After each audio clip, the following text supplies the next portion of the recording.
Welcome, Crypto Snipers. Thank you for following us and liking and subscribing. We're going to talk to you today about Bitcoin. Yes, that's right. But I'm going to talk primarily around a altcoin in the DeFi space that we feel could potentially be looking at. 66.6%. Oh, you see what he did there? Yes, you saw what he did there. Market cap decimation to the downside. Really? DeFi space? A token that could go down by more than 2/3 still now after all the bear market and this whole rally? Is it a bull thing? Well, yep, that's what we're saying. So we'll get into the detail on that almost straight away. Minor update on Bitcoin we'll have first. And of course, we'll have to take in the dollar, which we've been warned could be strong and is leaning on Bitcoin. And that too is, of course, taking place. So let's have a look straight at the charts. Which side are they? Which side are they? There they are.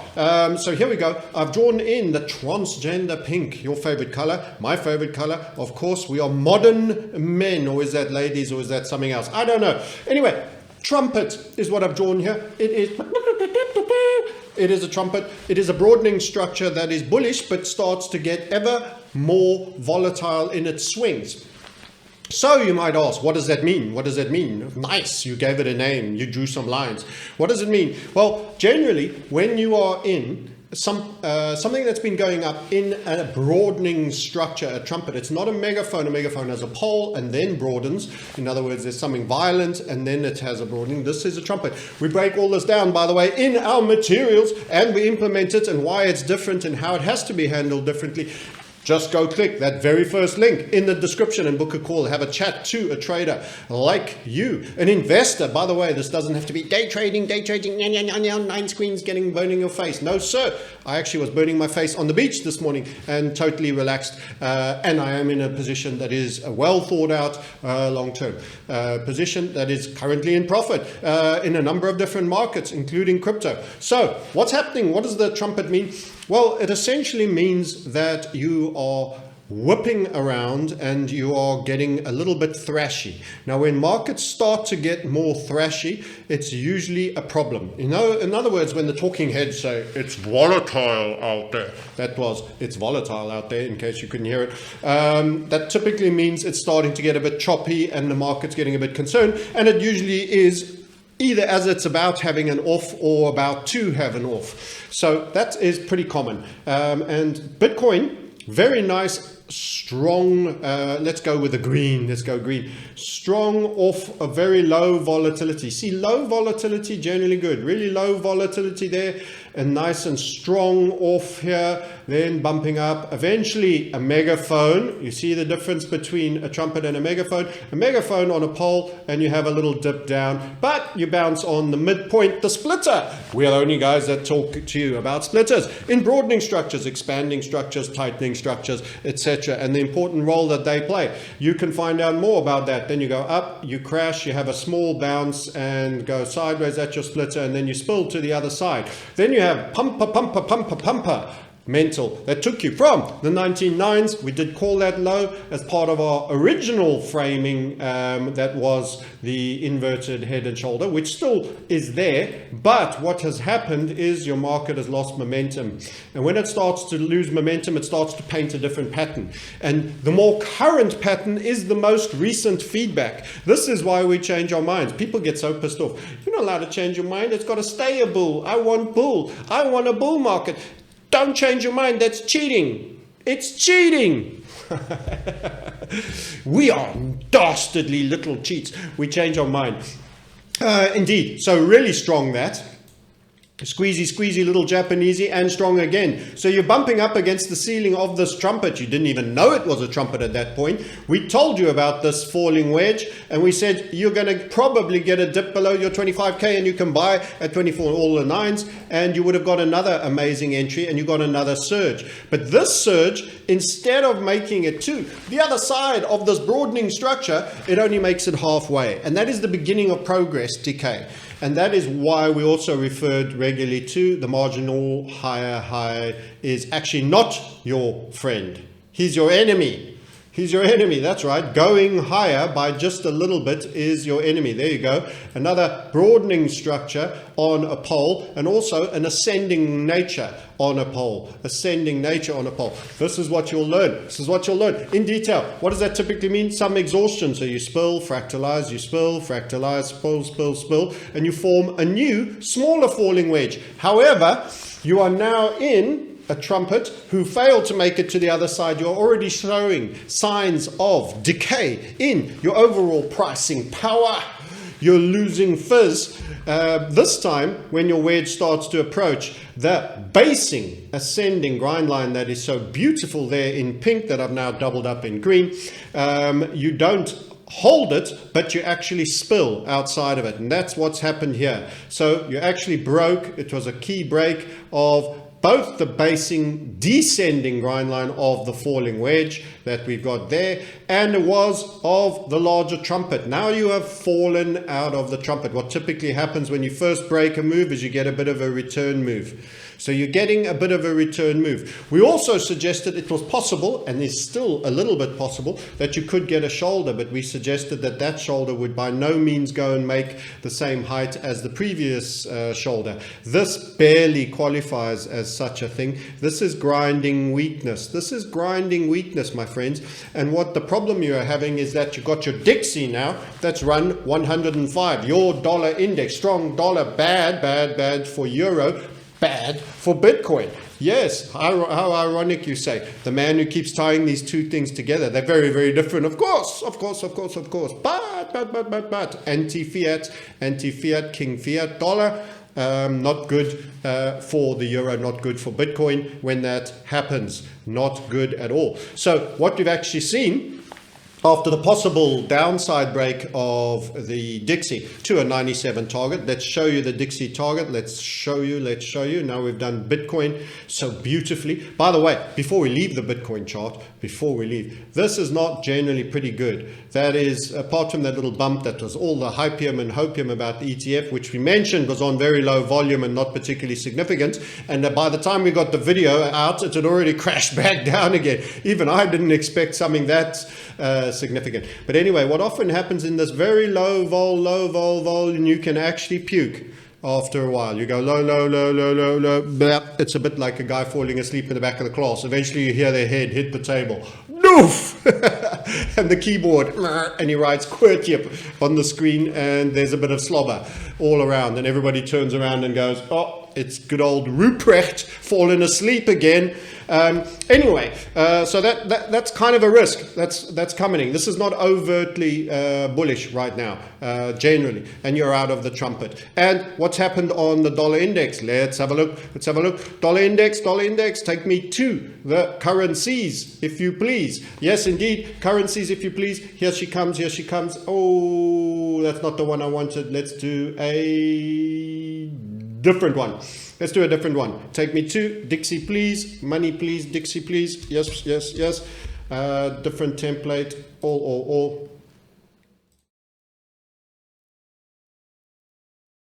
So here we have our 105, but this was the draws that I wanted to show you. So again, highlight and celebrate when you're wrong and you've been given feedback. So we said overall, and I'm going to keep mentioning this because our goal is not to give the impression that we're always right, and it's also not to give the impression that being right or wrong is what the game is about. It's about recognizing feedback as the market gives you and say, that was our scenario. The market has told us it is no more, and as a result, it's actually something else. And what that often means is you've had a real turn. So we had the zig and the zag, and you had already sold off a lot in the dollar at this point. You'd sold off a lot. Boom, it crashed from there. It skidded. It was really hungry low. We said, okay, are you going to go one more time a bit lower here?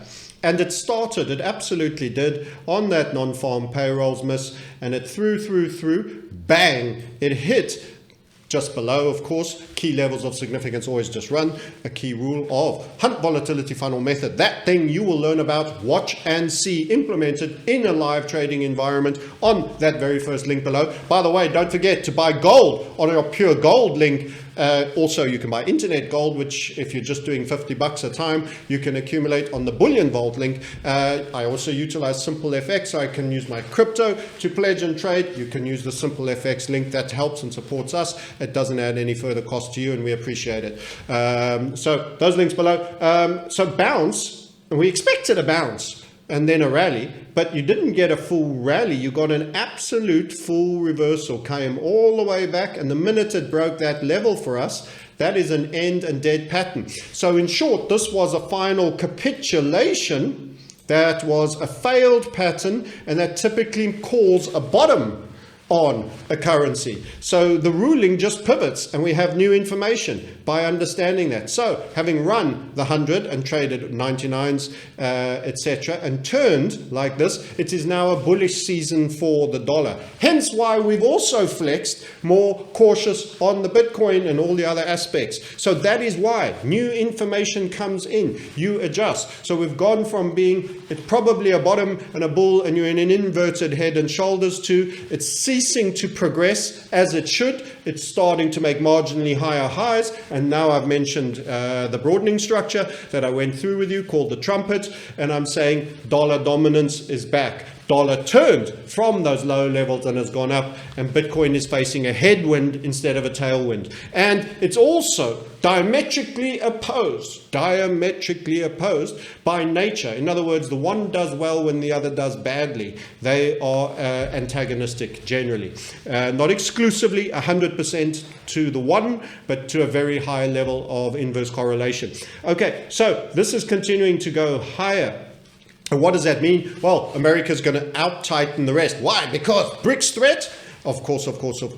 And also oil price going uppity up. Again, energies are back. Yes, we are very involved in the energies. You can follow the Market Sniper channel. Go and subscribe. We talk about it there, and we're highlighting that actually the energies are back up and heading up, and that's going to be inflationary. In other words, the next wave of inflation. But inflation over. We won the battle. It was transitory.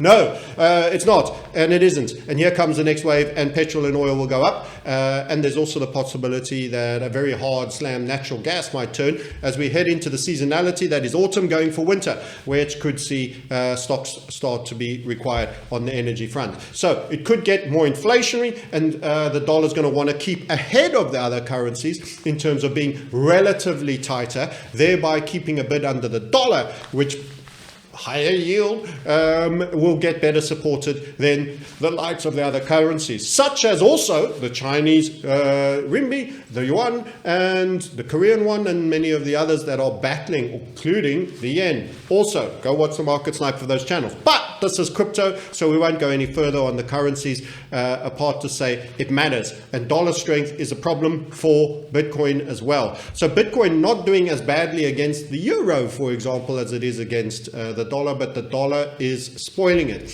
It is spoiling it. So what about this DeFi token, and what are we actually saying?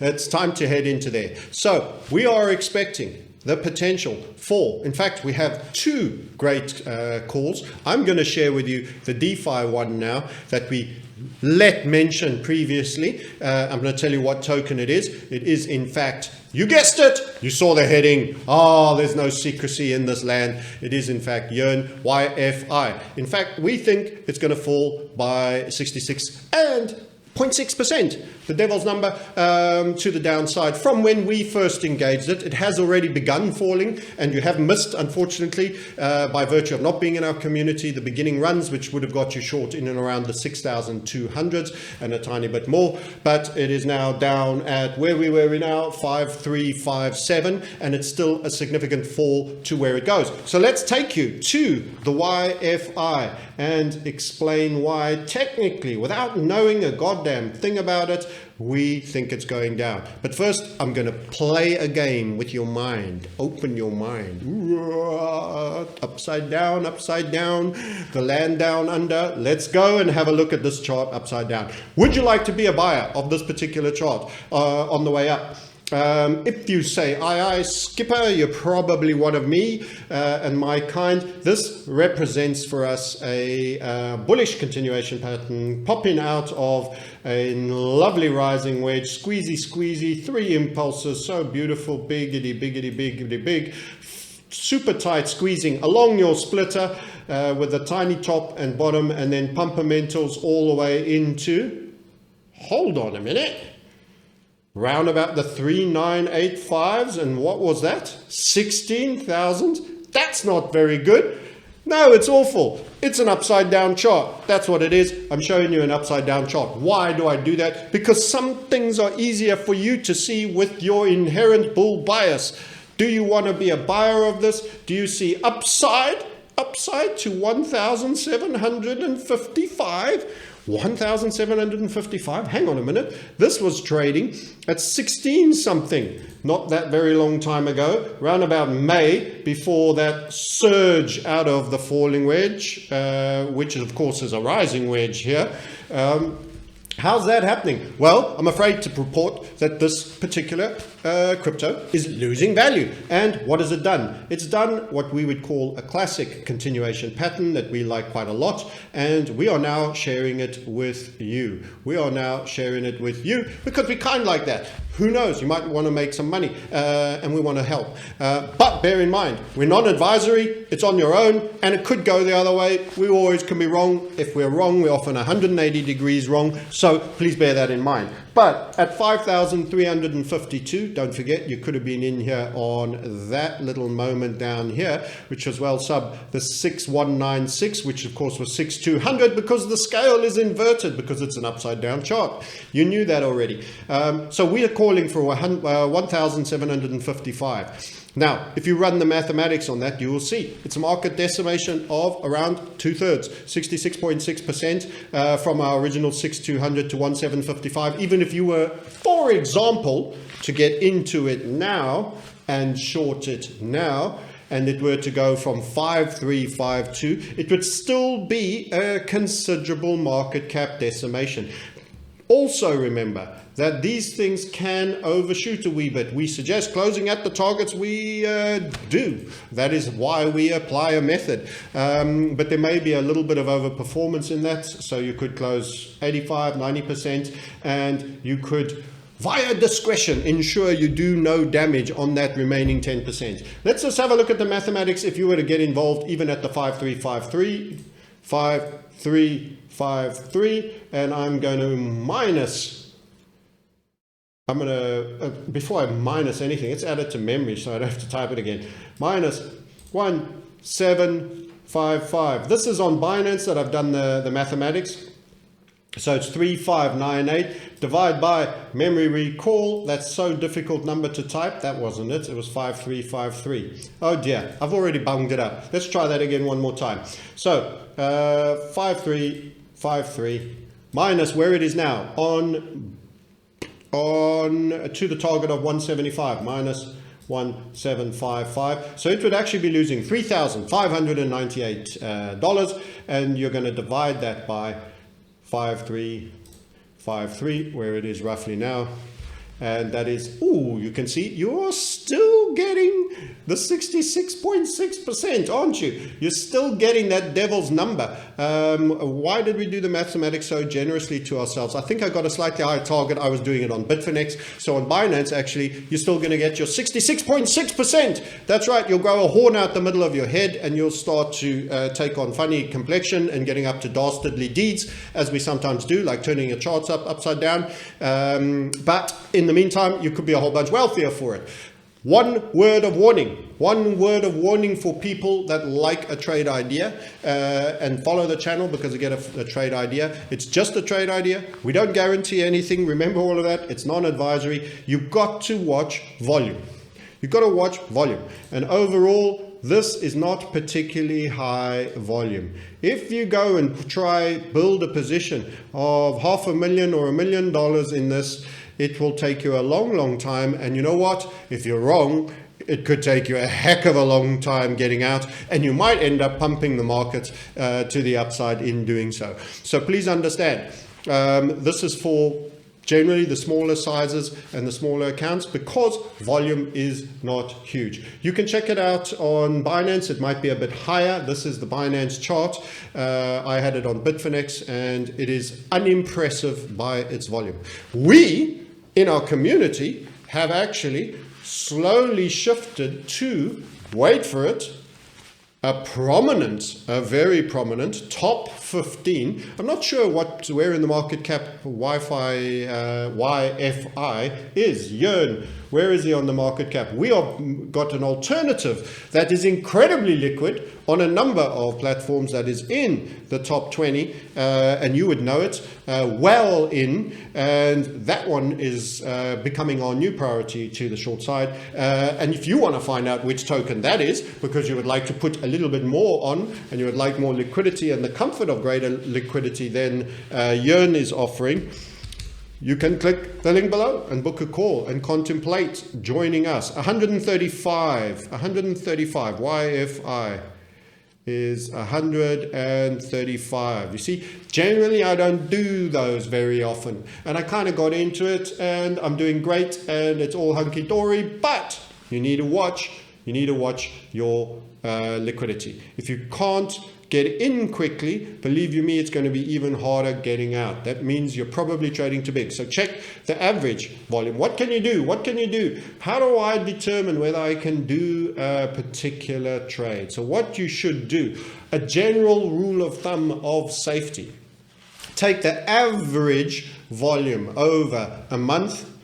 And you could do that, for example, I think this is a 7-day, so this is probably a week's average volume, and divide it by 10. Divide it by 10 so that you can get a feel, and never trade more than, I would say, half that divided by 10 amount on that exchange. That's like dividing by 20, isn't it? Yeah, so go and look at your average volume. So if you see, for example, the average value over there is 80,391. You've got to watch how much you put on any given day. You want to be at least a tenth of that, ideally another safety level below. There were some people, I will tell you, on penny stocks that went as high as a third of the daily volume. I don't like to give that as a rule of thumb. I think you want to be 10% or less generally. Why? Because things can go super quiet. And you can find it hard to get out, especially if it starts to go up and drift up against you, and you've got to get out, and then you become someone who's moving the market. So watch volume, it's 135, and we are calling it for, you saw, we did the mathematics, 66.6% to within a slap chip or two of the number, and that is to the downside on this chart. What does it look? Tell me if this is easier for you to see. I'm going to take YFI. We'll say goodbye to our Dixie there. We're going to take YFI with the same exchange, Binance, and I will show it to you on the normal way round. Does that look as easy for you to spot as a bearish structure? I'm just asking you. I'm going to say goodbye to our historical volatility. By the way, notice squeezing very low historical volatility, down, down, down, down, and then most recently even lower, down, down, down. And if you look at that point over there, that is lower than it has been in quite a recent time. So when you get super low, squeezy Japanese, of course you're getting that on Bitcoin too. You're getting it in the whole of crypto market. It is almost, it's a little bit ominous, let's just say. I don't think you're about to get a major pumper mental. I'm more inclined to think you're about to get a major dumper mental. It is not a safe. This could be event driven. This could be Mark II of that flu that one Darren mentioned for your YouTube being throttled. Go and hit the like right now and the subscribe. Help us fool the algorithm for not using words that we're not allowed to use. Yep, indeed. But it's quite a tricky spot, as you can see. This one a lot trickier to see over here, a little bit down, down, down. Have you already tested and then come back in and then broken, return move and rolling over? I find it easy easier to feel excited about this trade looking on the other way around. And this is the value of flipping the chart, same data, same exchange. It's amazing how your own mind fools you with framing. Have a look at it and see. You're of course coming into this on a bear, on a big bear. Remember, this has been a big bear, and it's not a fresh young bear. There is a risk. There is a risk if everything became all beautiful and lovey-dovey and lights, it could have a bump to the upside. It's possible. It's possible. It's slightly more descending of nature in our overall view. There's been some pretty harsh sell-offs into there, and then there's been some dip support, but it's not really following through. It's kind of like defense, please don't come down here, but no real follow through to the upside. So we will see, but the overall view is down. Go back to your inverted chart, which was so much easier to see. Wipe your face, and there she goes, uppity up. There it is. By the way, of course, if you get too big too soon, you're going to have money management issues, but also, as I mentioned, this key level in and around the 5,000 mark, which you've just stepped over once or twice, you could still have a dip down and stay in the range before you eventually break, if that is to happen. So you can't come back and say, hey, you're wrong, it went down, which would be up, of course, because we're in the inversions part. It can still tighten again inside the funnel range. So if you just wade in straight after this video and smack the stack at market and you just go mental, you could be doing yourself a disservice. Watch that liquidity, watch your money management. I'm Francis. I've just given you a 66.6% potential major news driven. There'll be a narrative, there'll be a story on crypto for this. Unfortunately for me, overall, the crypto market is losing momentum. It's had a fair amount of time. It's failed to build on its inverted head and shoulders. There is real dollar strength out there. There is also a bit more concern generally on valuations on equity, which could see de-risking on other risking assets. Bitcoin did not do all it could have done, whilst the NASDAQ was racing with NVIDIA and AI. No, sir. So unfortunately, now that there's a little bit more concern around those levels, it could be possible that you get a bit of risk off action. Don't forget those interest rates. Everyone expecting pivot. I say higher for longer. That's what Jay said. So I just say what he says. And guess what? They mean it this time. They're actually going to do that. It's going to be higher for longer. They need to flush everybody out of their cozy little homes so that you can rent them back from BlackRock. Of course they do. That's how they steal from you. Remember, they're there to steal from you. That's right. Haha. You didn't know that. Well, you do now. Until next time, smash a like, hit bulb, book a call. You know what to do. Sharing is caring. We thank you for that, and I'll catch you again soon. All the best, and remember, own your own outcomes. Till next time, bye for now.